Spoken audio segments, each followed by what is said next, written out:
My dad sailed on a ship. It was the SS South Park in the 30s. So I found a picture of him and I decided to look it up on the internet, find out where he is and what. And I didn't know it was still around. So I contacted these people and they said they were going to have a cleanup, fix-up weekend, and I decided to come on out. I was up here about 15 years ago and I probably drove right by it.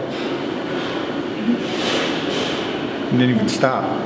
I've been carrying stuff back and forth from up front to way up through the stern, so I've been everywhere almost today. Right now we're working on the engine gears, what we call the jacking gears. And what they do is actually rotate the engine very slowly for those that are on the tour. You can actually see how a steam engine is rotated. And that's very interesting. At least it's what got me to come here, actually, seeing an engine rotate that I've never seen in my lifetime. This stuff is way before my lifetime, obviously, but so it's kind of cool to see that going. So we're working diligently on getting that working. Folding up all the house flags from like U.S. Steel to Algoma and CSL to some fleets I've never even heard of, and there's some also country flags. And then I've been up in the pilot house shining brass for the wheel and all the brass stuff up there, railings and instruments. I volunteer on a Victor ship in San Pedro Harbor in the Los Angeles area. So I'm down there a couple of times a week working on that also. So I just thought I'd come down here and do it. You know, why not? I'm retired, so I have something to do.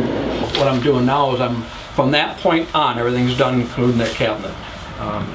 So I'm just cleaning the floor because I'm up to right here on the walls, on the little detail work. And the walls are a lot better over here, but the ceiling here is mush. You can see where I sanded out the loose dust. So that's why I had this morning, I had a full respirator on because I was really knocking the stuff down.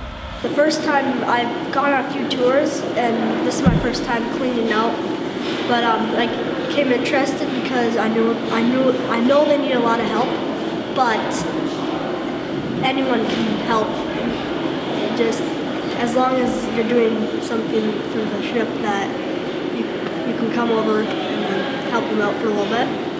If you are one of those people that would love to come out and work on a ship and to see what it was like to work on a ship back in the old days, this is a perfect venue in which you could enjoy that experience.